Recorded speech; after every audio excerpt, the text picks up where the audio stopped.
ಜಾಗತಿಕ ಇತಿಹಾಸದಲ್ಲಿ ಮತ್ತೊಂದು ಸುವರ್ಣ ಅಧ್ಯಾಯ ಬರೆಯಲು ನಾಸಾ ಸಜ್ಜಾಗಿದೆ. 4 ಗಗನಯಾತ್ರಿಗಳನ್ನು ಹೊತ್ತ ಬೃಹತ್ ರಾಕೆಟ್ ಚಂದಿರನತ್ತ ತನ್ನ ಪಯಣ ಬೆಳೆಸಿದೆ. ಕಳೆದ 50 ವರ್ಷಗಳಿಗೂ ಹೆಚ್ಚು ಸಮಯದ ನಂತರ ಮಾನವ ಚಂದ್ರನತ್ತ ಕೈಗೊಂಡ ಮೊದಲ ಪಯಣ ಇದಾಗಿದ್ದು, ಮುಂದಿನ 2 ವರ್ಷಗಳಲ್ಲಿ ಚಂದ್ರನ ಮೇಲೆ ಮಾನವನನ್ನು ಇಳಿಸುವ ನಾಸಾದ ಮಹತ್ವಾಕಾಂಕ್ಷೆಯ ಮೊದಲ ಹೆಜ್ಜೆಯಾಗಿದೆ.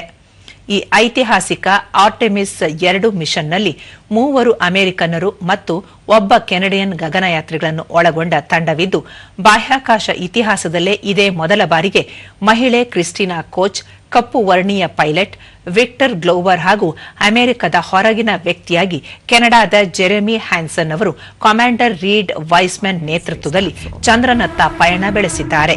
ತಂಡವು let's go to the moon ಎಂಬ ಘೋಷಣೆಯೊಂದಿಗೆ ನಾಸಾದ ಅತ್ಯಾಧುನಿಕ ಓರಿಯನ್ ಕ್ಯಾನ್ಸುಲ್ ಏರಿ ಹೊಸ ಯುಗದ ಆರಂಭಕ್ಕೆ ಸಾಕ್ಷಿಯಾಗಿದೆ.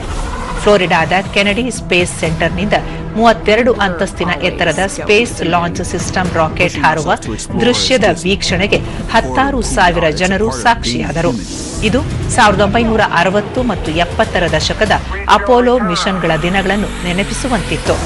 10 ದಿನಗಳ ಈ ಪರೀಕ್ಷಾರ್ಥ ಹಾರಾಟದಲ್ಲಿ ಗಗನಯಾತ್ರಿಗಳು ಚಂದ್ರನ ಸುತ್ತ 4 ಲಕ್ಷ ಕಿಲೋಮೀಟರ್ ದೂರ ಪ್ರಯಾಣಿಸಲಿದ್ದಾರೆ. ಈ ಮಿಷನ್ನಲ್ಲಿ ಗಗನಯಾತ್ರಿಗಳು ಚಂದ್ರನ ಮೇಲೆ ಇಳಿಯುವುದಿಲ್ಲ ಅಥವಾ ಚಂದ್ರನ ಕಕ್ಷೆಯಲ್ಲಿ ಸುತ್ತುವುದಿಲ್ಲ. ಬದಲಾಗಿ ಚಂದ್ರನ ಪಕ್ಕದಿಂದ ಹಾದು ಹೋಗಿ ಭೂಮಿಯಿಂದ ಸುಮಾರು 6,400 ಕಿಲೋಮೀಟರ್ ದೂರದವರೆಗೆ ಸಾಗಿ ಮತ್ತೆ ಪೆಸಿಫಿಕ್ ಮಹಾಸಾಗರಕ್ಕೆ ಮರಳಲಿದ್ದಾರೆ.